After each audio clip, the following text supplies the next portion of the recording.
And now along comes a state which gives concrete institutional form to that allegation. Namely, there's a state which says, indeed, Jews do have a primary loyalty to the state of Israel, a loyalty which supersedes their loyalty to their own nation state. And for this reason, American Jews who are now beginning to make it in the United States, they distance themselves from Israel, fearful of this dual loyalty charge. It's a fairly well-documented phenomenon. I'll just cite to you, there are, as I say, older people in the room who will surely remember who was probably the greatest Jewish sociologist and probably the leading sociologist in the United States in the 1950s, a fellow named Nathan Glazer. How many people remember the name? I'm just curious. Good. So in 1957, Nathan Glazer writes a study of American Jewry. It's called American Judaism. And he writes as follows: Israel has had remarkably slight effects on the inner life of American Jewry. It might be added, he also pointed out that the Nazi Holocaust also had very slight effects on American Jewry in this era. Or you can take the case of Elie Wiesel.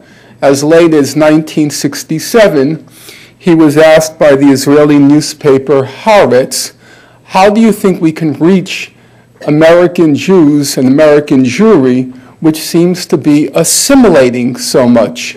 And Elie Wiesel's reply, this is 1967, April 67, he says, the Jewishness of Jewish youth can still be reached, but not through Israel.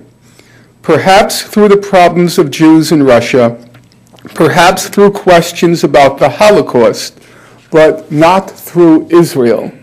It was a given that you can never reach American Jewry on the question of Israel for the reasons which I just stated, because it raised the bogey of dual loyalty.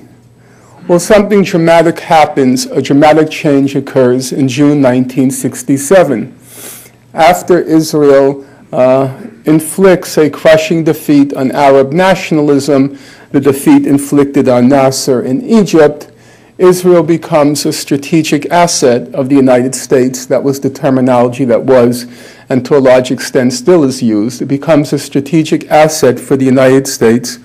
And now Israel becomes safe, or embracing Israel becomes safe, because now Israel is serving American interests in the Middle East. And so American Jewry now rallies behind Israel, not only because it's safe, but to be pro-Israel now, after June 67, it no longer connotes dual loyalty, the problem in the past. It now connotes super loyalty. Why super loyalty? Because Israel is now on the front lines, defending American interests, defending Western civilization against the Soviets and the Arabs in the Middle East. And so it became a cause to celebrate, not only because it was protecting U.S. interests, but because it was winning. This was 1967, the time of the debacle in Vietnam.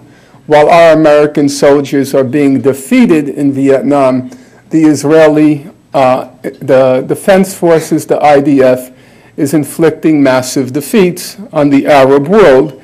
And so now Israel becomes a cause to celebrate and to be proud of because it's serving U.S. interests and also winning in its cause.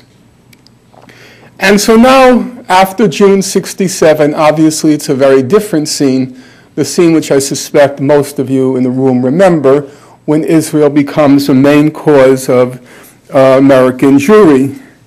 It has to, however, be borne in mind that the Israel which American Jews now supported projected a very liberal image. It was the image of what was back then called socialist Zionism. It was the image of the kibbutzim. It was the image of, accurately, a quite egalitarian society which had very progressive social experiments and which was, even as it acquired territories outside its borders, it was said that it was maintaining a liberal occupation. Israel was then said to be, or seen to be, the light unto the nations.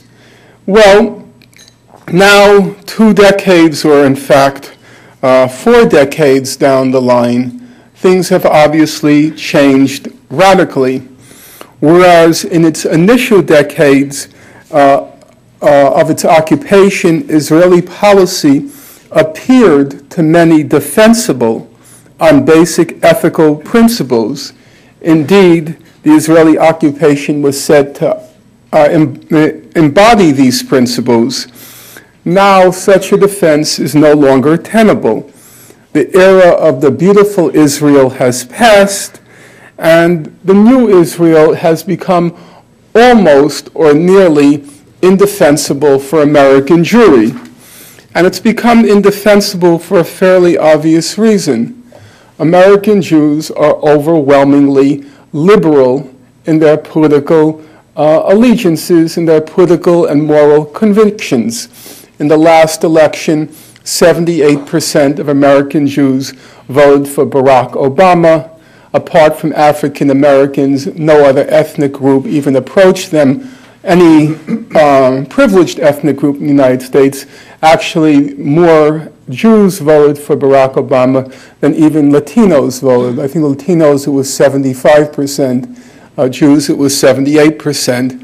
But then if you start looking in terms of socioeconomic background, Jews were just way out in their liberal allegiances to Barack Obama and to liberal ideas generally. And liberalism in the United States has come to represent some basic principles, namely principles of the rule of law, support for international organizations, support for human rights, equality before the law, so on and so forth. And on all of those basic liberal tenets, it's now become nearly impossible to defend Israeli policy. It's part of an overall trend in American life. The polls, which time doesn't allow me to go through, the poll data is quite revealing. As I said, I can't look at that right now, but I'll just give one, I think, illustrative example. It's the example of what one might call the Jimmy Carter phenomenon. Jimmy Carter pretty much represents the liberal end of the mainstream political spectrum in the United States. He comes out about 2 years ago now, or 1.5 years ago, with a book, Palestine, Peace Not Apartheid. And when the book comes out, Israel's diehard supporters launch a quite vicious attack trying to discredit him. He was originally called a plagiarist. He was then called in the pay of Arab sheikhs. He was then said to be a borderline Holocaust denier by Deborah Lipstadt of Emory University. Then Neil Scher said that he was a supporter of Nazis, and then it was said he was a supporter of terrorism. Every conceivable and, in fact, conventional epithet and slur and slander was hurled at him. And nonetheless, and despite all that, Jimmy Carter's book ends up selling approximately 300,000 copies in hardback. It's #1 in the New York Times bestseller list for a sustained period of time. It was quite clear that the usual slurs, slanders, and epithets, they're just not sticking anymore. They're not working. And the reason they're not working is because criticism of Israel has broken into the mainstream, and it's no longer possible to cover over, it's no longer possible to pretend what's going on there is not going on.